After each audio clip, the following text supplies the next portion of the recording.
thanks for tuning in to the Oxygen Alliance YouTube channel, where we share the Concentrator Talk virtual meeting hosted every Thursday from 2 to 3 p.m. Central African Time. In the talk, we discuss different aspects of oxygen concentrator assessment, use, and maintenance. And please don't forget to subscribe and hit that notifications bell.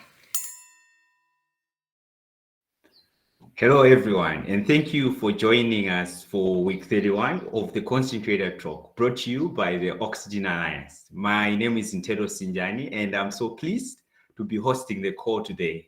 Our usual host, Mwawi Longo, together with Francis, have traveled to Lesotho to conduct training on how to repair oxygen concentrators. So today I'll be taking the host task.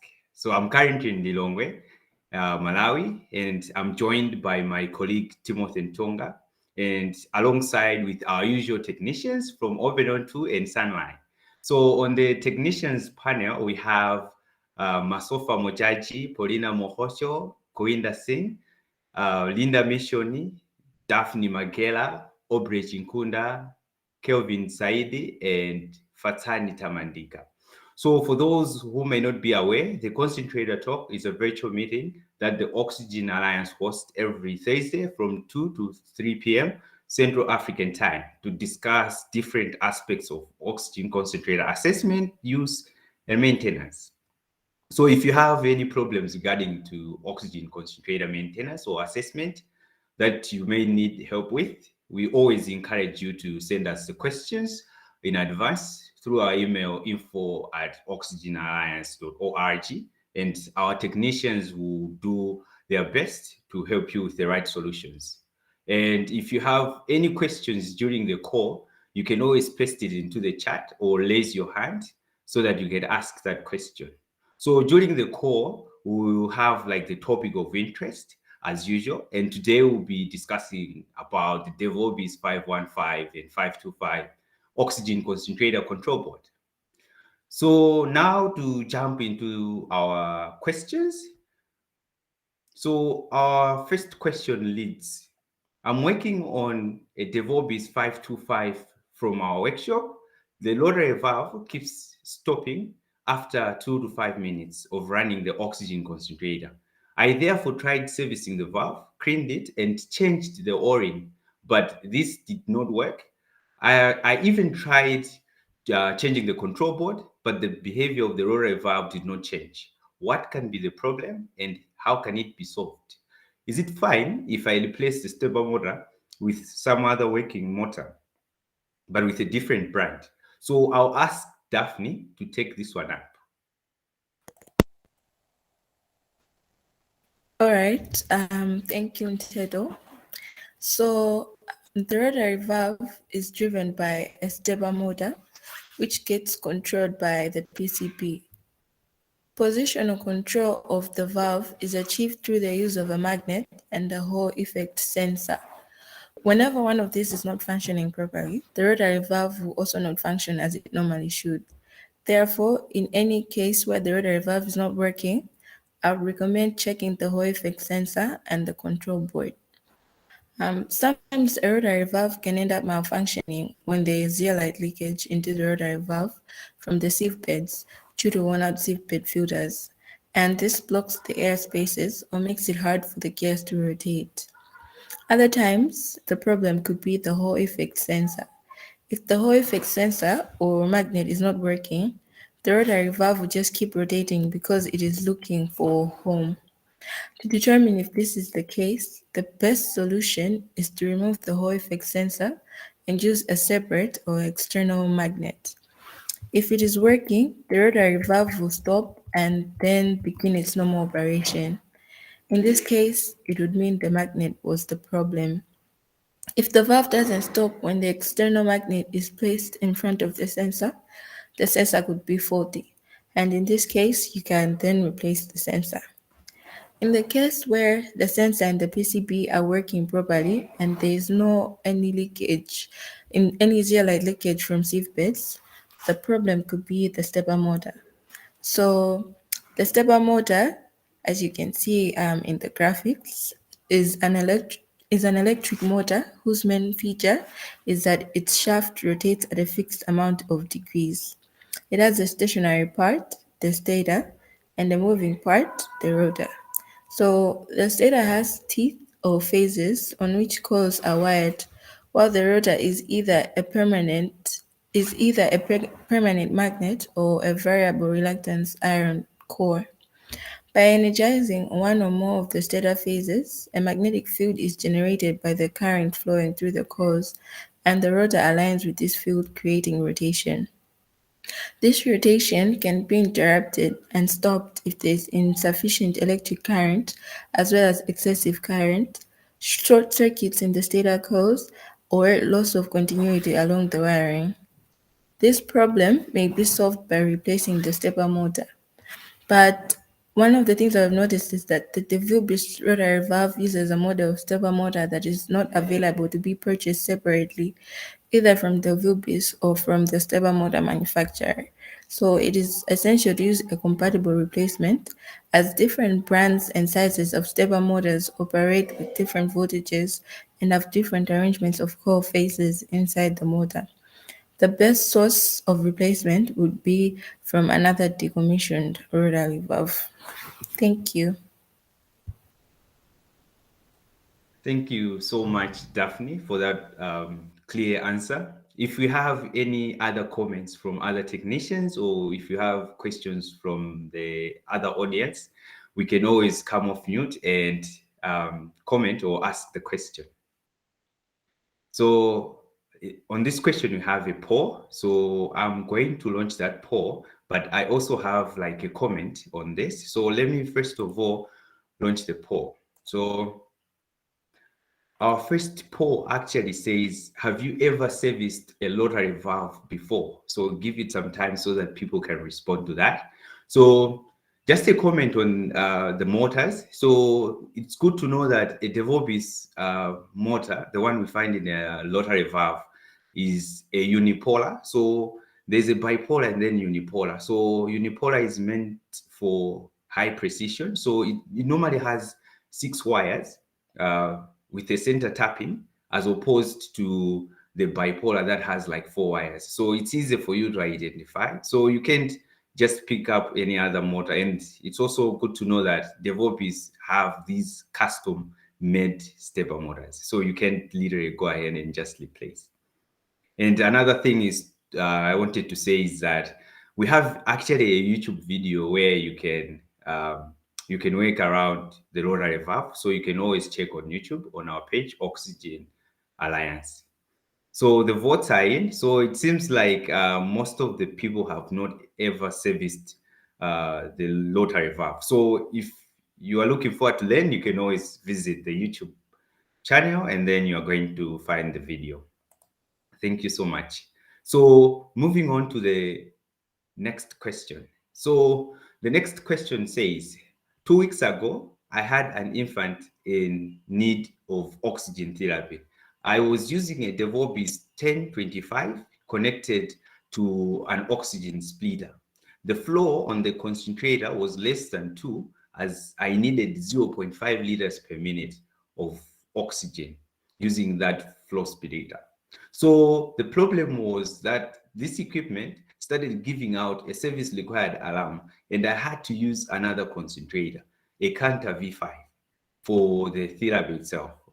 The maintenance technician is telling me that there is nothing wrong with the DeVille-based 1025. What could have been the source of the alarm if really nothing is wrong with this machine? So I'll ask Paulina to take this question up.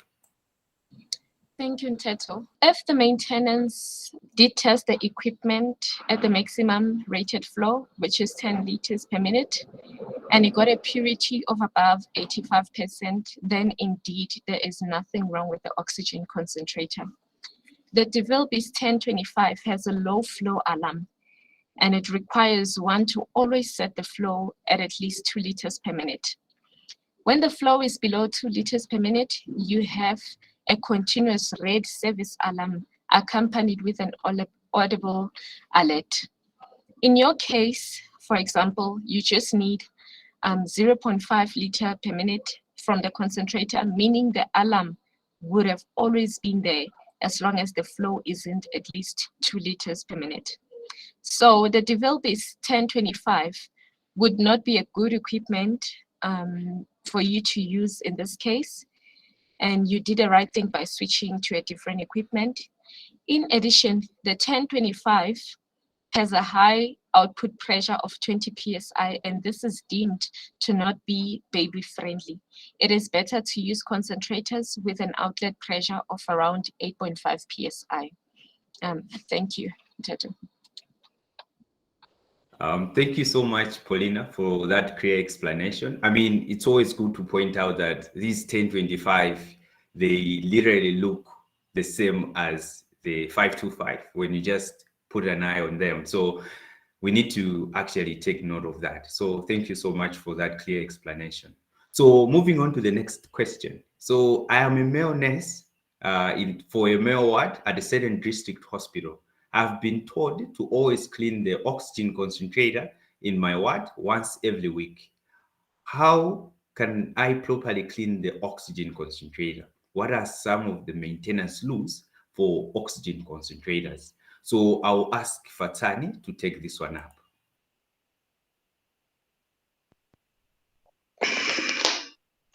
Okay, thank you, Mteto. Now your question has two parts. The first part is that of cleaning an oxygen concentrator, and the second part is that of rules for maintaining an oxygen concentrator. So I'm going to start with the first part, which is the cleaning of an oxygen concentrator. So to properly clean an oxygen concentrator, you first have to have a soft cleaning cloth and a mild detergent. The best choice in this case would be a liquid dishwashing detergent. So bear in mind that there is a checklist for oxygen concentrator maintenance that must be taken into account before cleaning your oxygen concentrator. First of all, you have to turn off the oxygen concentrator and disconnect it from the power source. After cleaning, you have to ensure that the equipment is completely dry before using it. Now, how can we clean an oxygen concentrator exteriors? After you have dampened your cleaning cloth with water and cleaned it, you can add a drop or a few drops of mild detergent to the cloth. Then you can wipe the outside of the concentrator gently and rub firmly so that the stagnant grime is cleaned well. You need to make sure that you work carefully around the vents so as not to damage the equipment. After an initial wipe with the detergent, you can release the cloth and once again wipe the surface to remove the solvent layer. Now, to clean filters of an oxygen concentrator, you can follow these steps. First, you have to turn off the concentrator power. Then, you need to identify and remove the filter properly. For you to do this, you can refer to your manual, your service manual that came with the oxygen concentrator. Then you need to make sure that your machine stays turned off until the filter is reconnected. To clean the filter, you need to use running water under your tap. While the filter is still submerged in water, you can use mild detergent to gently rub off stains or spots that will still be found on the filter. Then you can allow the air to filter. You can allow the air filter to air dry. Keep it away from pets and bugs in a room with good ventilation. Then before inserting into your concentrator, you need to make sure that it is completely dry. Now, as I said, your question has two parts. I'll go on to the maintenance rules. The first maintenance rule is that you should avoid using your equipment in a dusty environment. And also, you need to make sure that you use voltage stabilizers to deal away with the risk of power surges. Then you also do not have to, don't let the concentrator to drop in water. You also have to clean your parts often as directed by your manufacturer's guidelines or when you feel like the dust has built up so much. To clean the concentrator tubings and the nasal cannula, you can use alcohol or any disinfectant, and you need to do this every day. And also you don't have to use harsh detergent, clothes, or any hand soaps to clean your oxygen concentrator. For gentle cleaning, you can make use of cotton swabs. So thank you. Over to you, Tedo. Thank you so much, Fatani. And if we have any other comments from other technicians, we can always chip in. Or if you have questions from the audience, you can come off mute and then ask the question. So we actually have our second poll. So I'm going to launch that poll right now. So the poll says, have you ever cleaned an oxygen concentrator before? So maybe I see new faces on the call. So if you can't access the polls, if you're using your laptop, you can always go on, there's like a triangle, a square, and a circle there. Click that, and then you're going to find polls. And if you're joining from the mobile phone, I hope you have 3 dots, and then you can click that as your menu, and then you're going to see polls under the menu.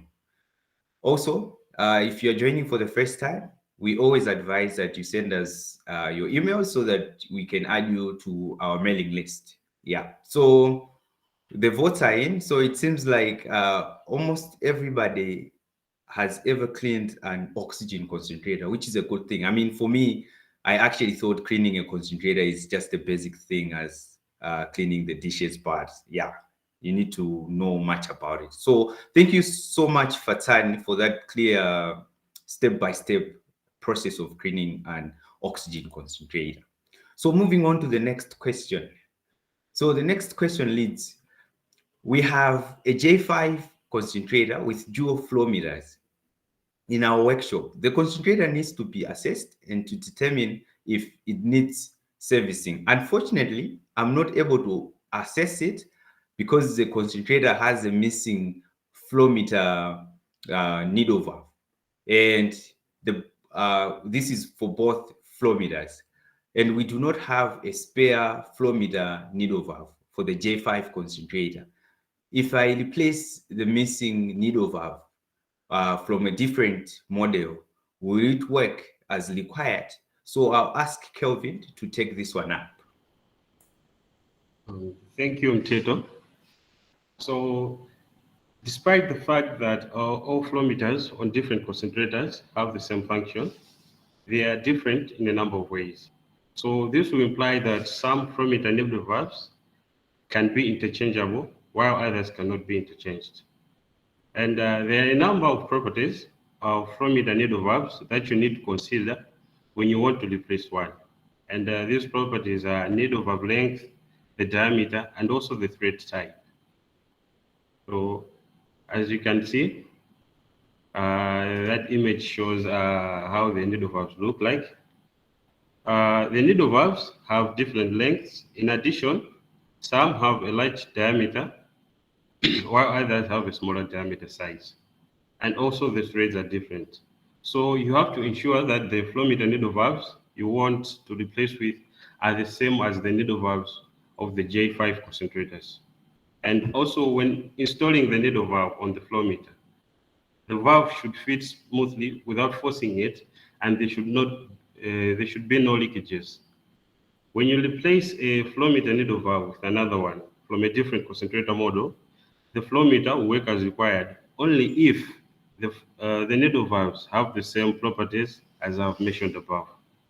So for simplicity's sake, I would recommend that you would check if there's any J5 concentrator in the concentrator graveyard at your workshop from which you can get a flow meter needle valve you want to use to do the replacement. Thank you. Over to you, Ted. Thank you so much, Kelvin, for that clear guidance. If we have any comments from other technicians, we can always chip in. And if you have questions from the audience, we can always come off mute and ask the question, or you might as well ask the question in the chat.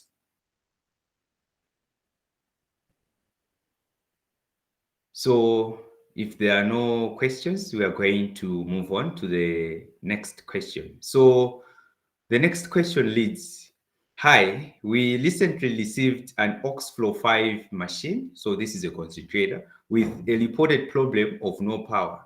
Upon incoming evaluation, we realized the machine doesn't run, but the screen is flickering on and off. What can be the cause of this? So I'll ask Masofa to take this one up. Thank you, Mteto.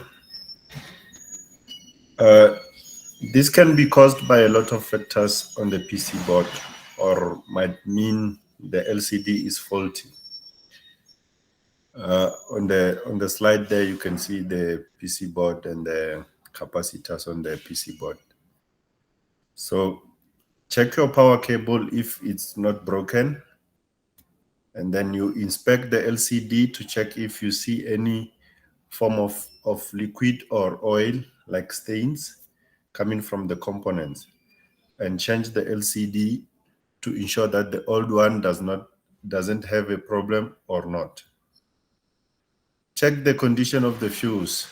Some fuse can burn but still maintain a small conductivity that can run the unit with the LCD off, or not run the machine but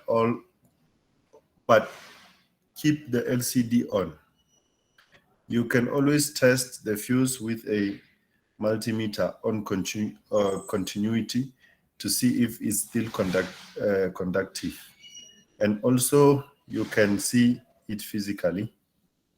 And then after checking the PC board and locating the fault, which can be either of the following: capacitor, a fuse, or one of the resistors on the PC board, you can replace the faulty part, or you can put a new PC board if you can't fix the old one. Thank you, Mteto. Thank you so much, Masofa, for that clear explanation. If we have any comments from other technicians, we can always chip in, or if you have a question from the audience, we can come off mute and then we can ask the question.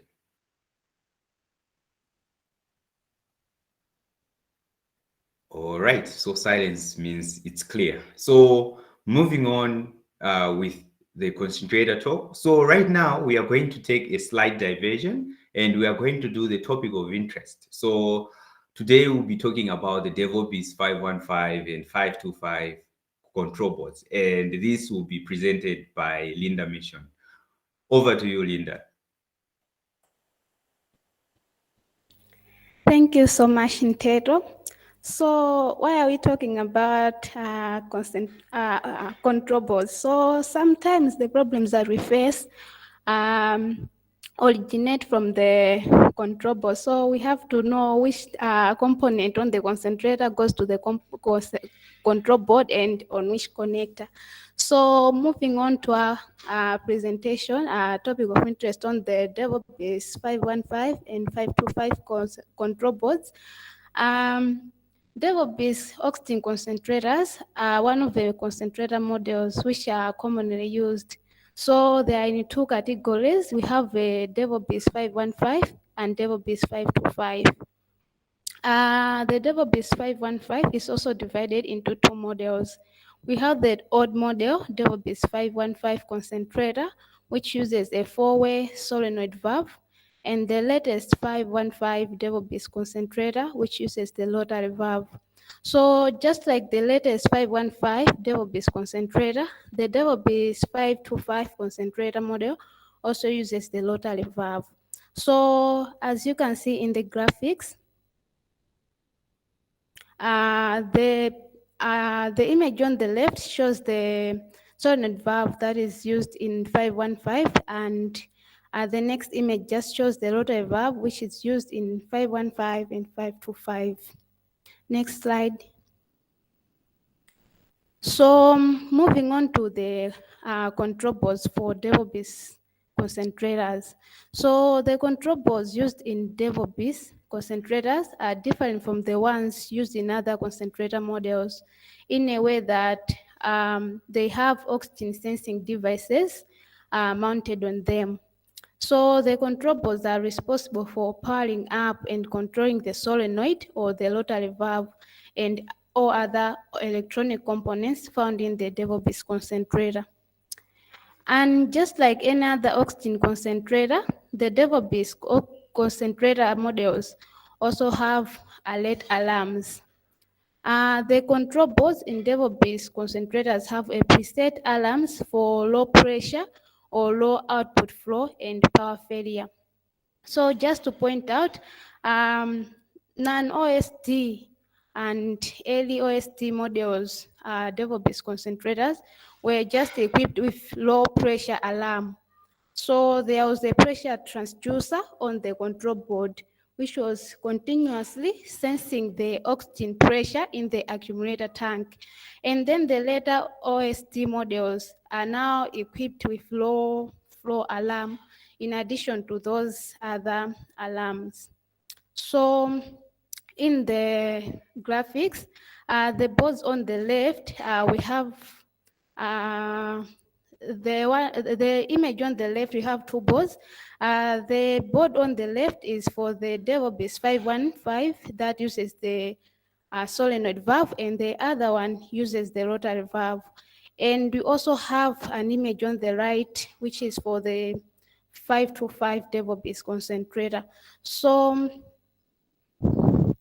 as you can see in the graphics, for the boards for 515 that uses the rotary valve, they look exactly the same as with that of 525 concentrator. So for you to differentiate these two boards, you can use the sticker which is found on the oxygen sensor on the board. It has a label there for the concentrator model. So, however, although the boards are the same, they cannot be interchanged because the cycle time for feeding the sieve beds and paging are different. Next slide. So moving on to the concentrator, the components on the concentrator and their connectors. So as you can see in the graphics, we have a number of components that are controlled and powered by the PCB found in these concentrators. So apart from the oxygen sensor and the alarms, the PCB also has 6 connectors which go to different components which are powered and controlled by the board. And these connectors are common among all double-base oxygen concentrator models. What differs are just the names of the connectors to which the components are connected. So we have the first component is the light panel. So in 515, which uses the solenoid valve, it is connected on the GP3 connector on the board, and in 515 and 525 that uses the rotary valve, it is connected on the J5 connector. We also have an hour meter. So in 515 that uses the solenoid valve, it is connected on JP4 connector, and J7 in 515 and 525. And the other component is the four-way valve, be it the solenoid valve or the rotary valve. In 515 that uses the rotary valve, it is connected on the JP5 connector and J4 connector in 515 and 525.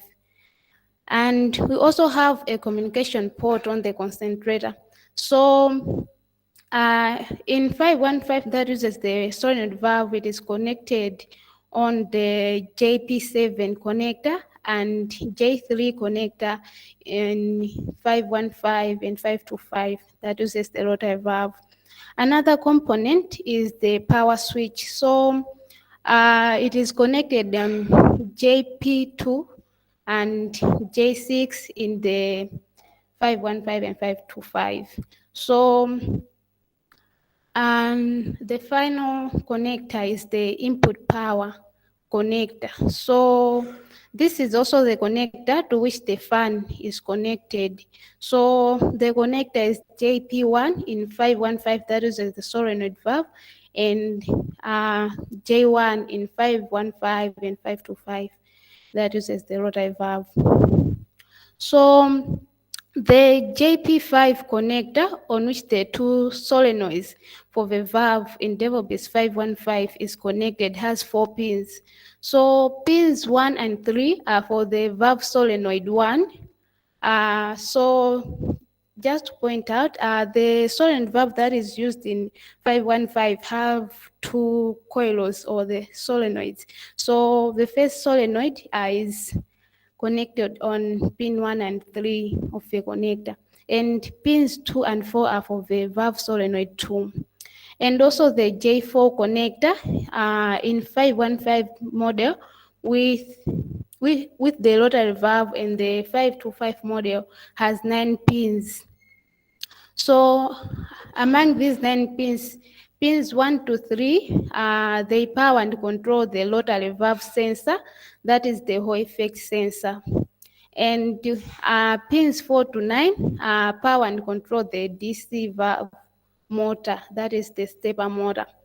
And then the JP1 and J1 connectors, that is the power connector on all the DevoBus concentrators, which is the point where the AC power is supplied to the PC board. It usually has 4 pins. So pins 1 and 4 are connected to the cooling fan, and pins pin 3 with it has a black wire is the live, which is coming from the mains to the PCB board connector, the power connector. And then pin 2 with the white or blue wire is the neutral, which is coming from the mains to the PC board. So in the image, next slide. So in the graphics, those are the boards, and we have, they have been labeled with the connectors have been labeled with the names of the components or which are connected to them. Next slide. So moving on to the summary of power flow on the PCB boards for DevoBus concentrator models.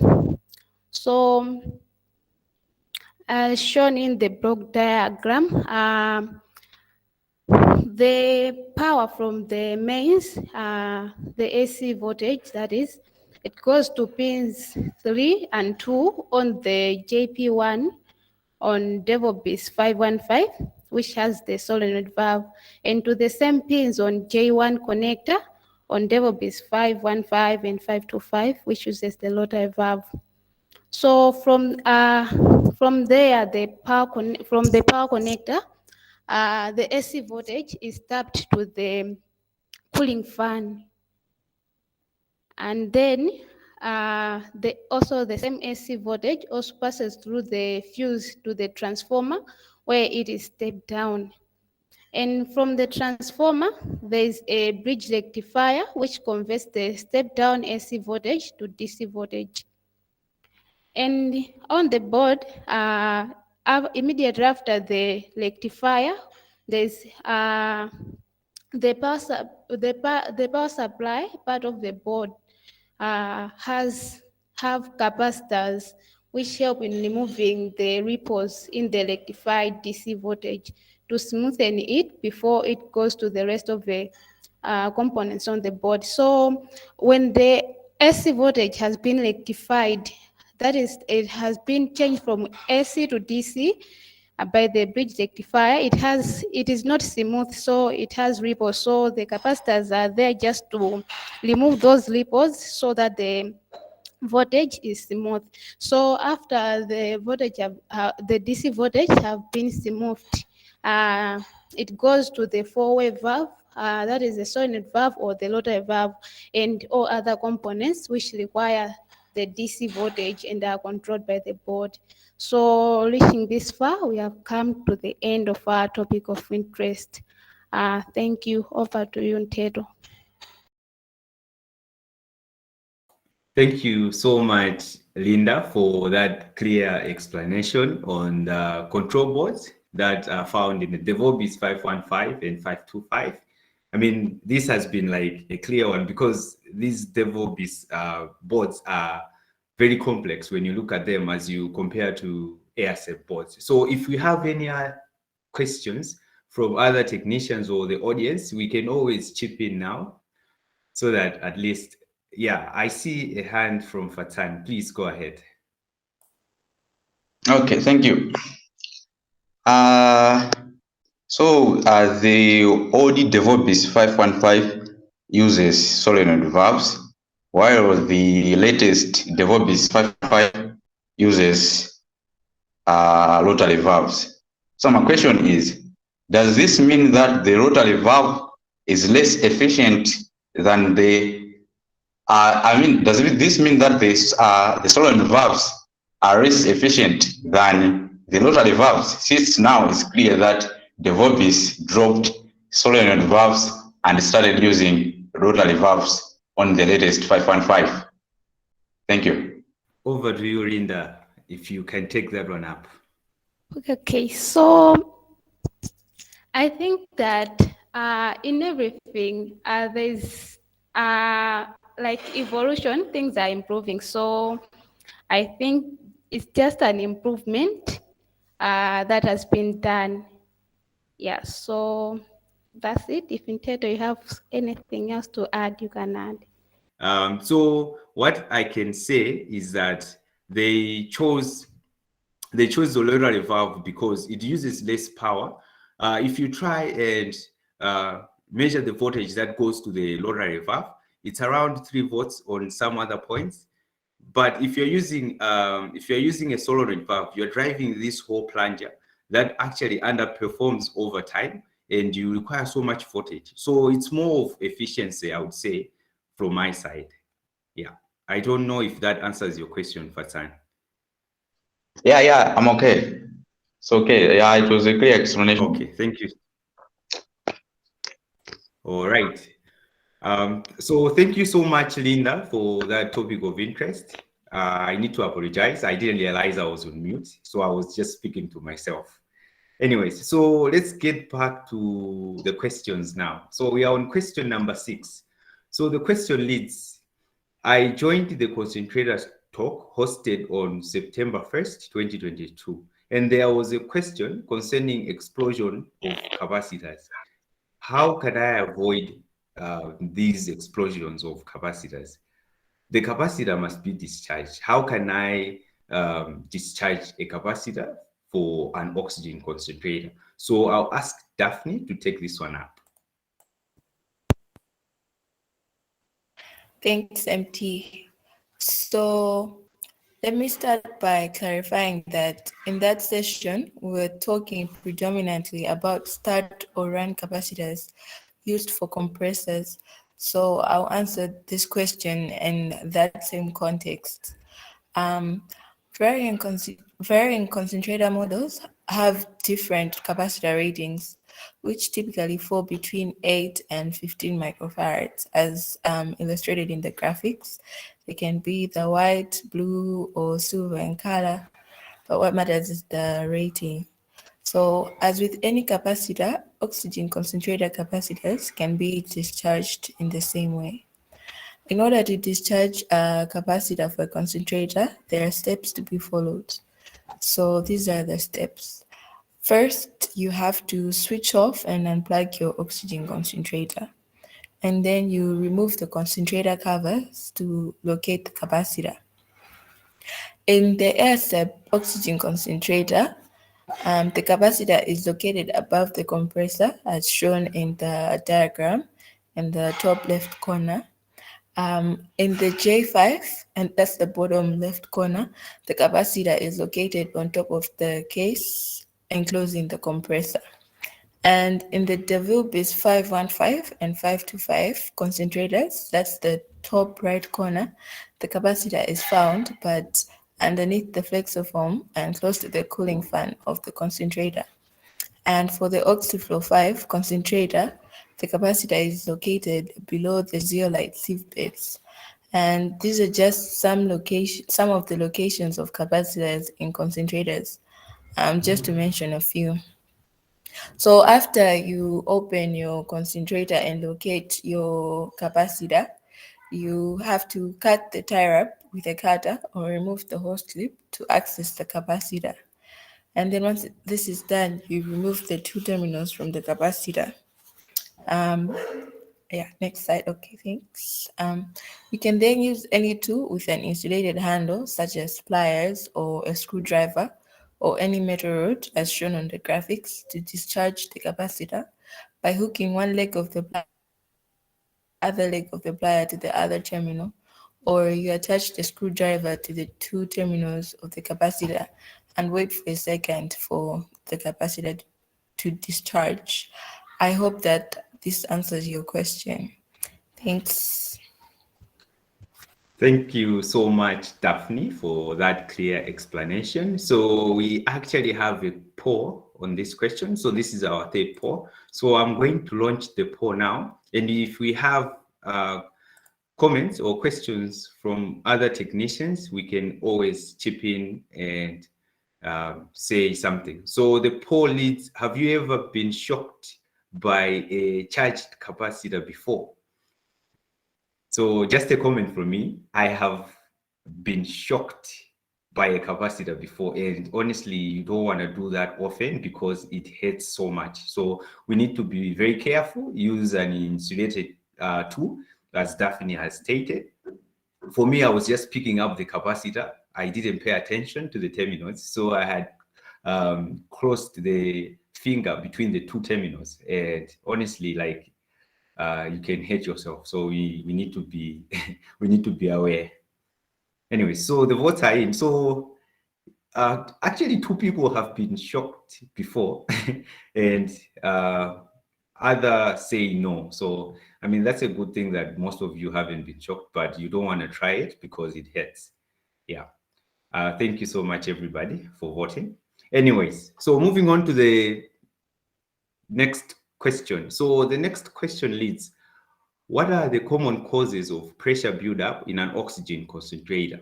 And what are the steps one can take during troubleshooting to identify the root cause of the pressure buildup in an oxygen concentrator? So I'll ask Kowinda to take this one up. Thanks, Mujito. So the main characteristic of pressure buildup in a concentrator is the popping up of the compressor relief valve. So there are a number of things that can cause pressure buildup in the system.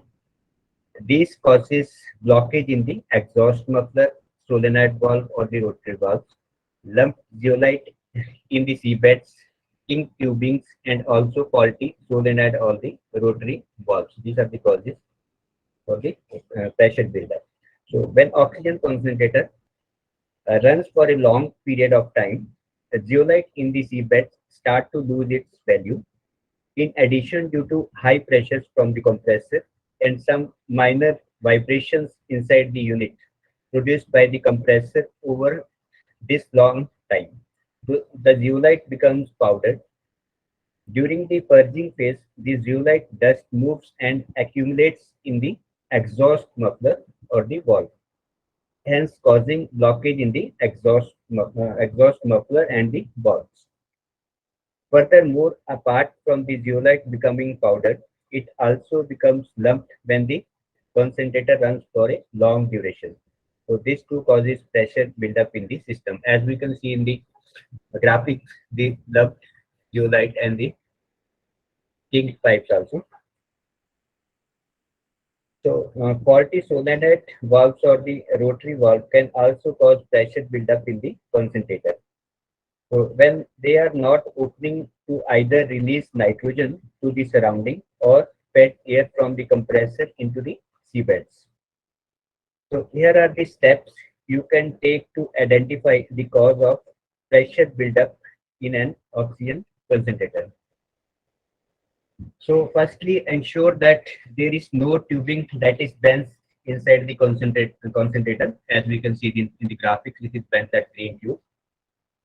So secondly, check the integrity of the relief valve to be sure that is popping because of pressure buildup.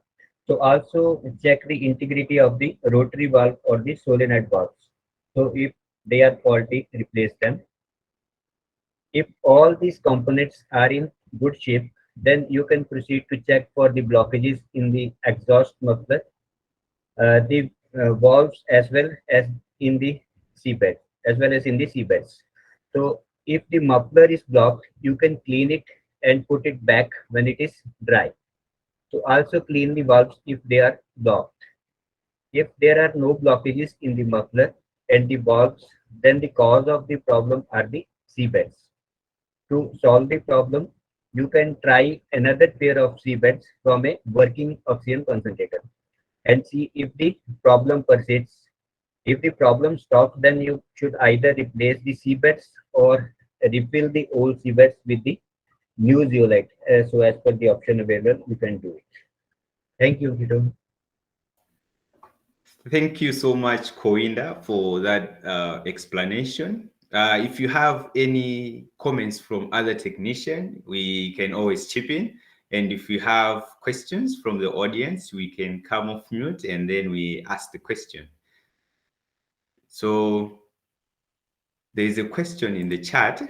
Let me see. So the question is saying, I'm a biomedical technician from Zanzibar. My question is, in our hospital, we do not have an oxygen analyzer and we use oxygen concentrators. So is there any other way to measure oxygen, or for how long can we use that oxygen concentrator?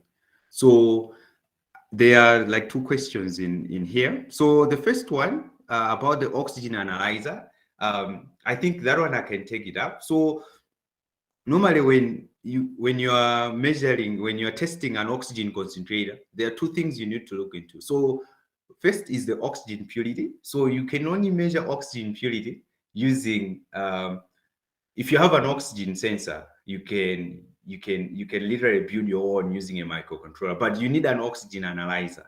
You can test, you can say this is working without testing the oxygen purity. So you need an oxygen analyzer. If you can buy one from the shelf, we can help you. We have a video of how to build your low-cost oxygen analyzer. And for the second one, how long can we use that oxygen concentrator machine? So that only depends on how much purity you're getting at that time. So whenever the concentrator is underperforming, you are getting low oxygen purity light, or maybe below 85%, that concentrator is not supposed to be in the hospital ward. So I hope I answered your question, Haida Ali.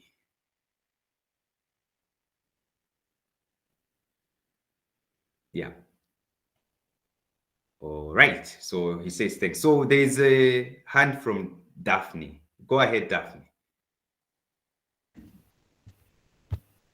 So I wanted to add that since they don't have an oxygen concentrator, maybe it would be hard for them to know whether the concentrator is below 85%. But then, like you said, most concentrators, if the purity is low, it will show a light or an alarm. So if you pay attention to the light, the low oxygen purity light, you know that concentrator maybe should not be used, or you can stop using it until you're able to fix the purity alarm, and then that's when you can be able to fix it. In the meantime, when you don't have an analyzer. All right. Thank you so much, Daphne, for that add-up. And one thing you can do is you can just send us the picture of that concentrator model so that at least we know what we are dealing with. That would be helpful. Yeah. So moving on to okay, so there's actually a poll on this question. So let me just launch that one up. So this is like the final poll of the day. So it's saying, have you ever found lumped zeolite in sieve beds before?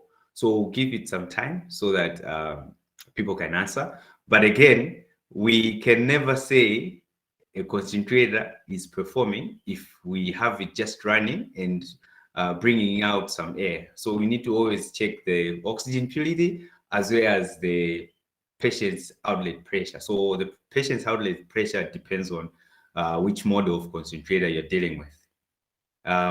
So I see a hand from Cynthia. Thank you, Ntero. I have a question on the same question that was asked. So can't you use flame test to test the presence of oxygen? I heard that when there is a lot of oxygen, the flame of the fire is a little bit bigger than when there is less oxygen.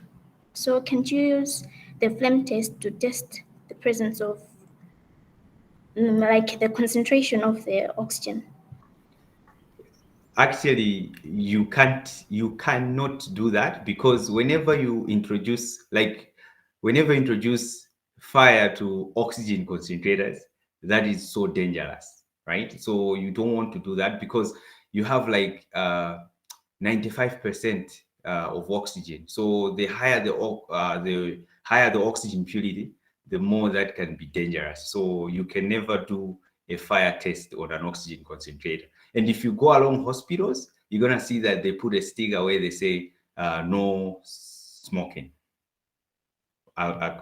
close to the machine itself. Anyways, I hope I answered your question. Yes. So looking at the time, it's 2:59, which is close to 3. So I think we should stop there. So reaching this far, it marks the end of our oxygen concentrator talk today. And thank you all for joining. And remember, if you missed a call previously, you can always visit our YouTube channel. It's Oxygen Alliance. If you search Oxygen Alliance, you're going to find it. And there you're going to find Concentrator Talk, as well as a playlist of how to work around different components like the rotary valve, as well as maybe repairing an olive oxygen concentrator. Otherwise, thank you so much for joining. Goodbye, everyone.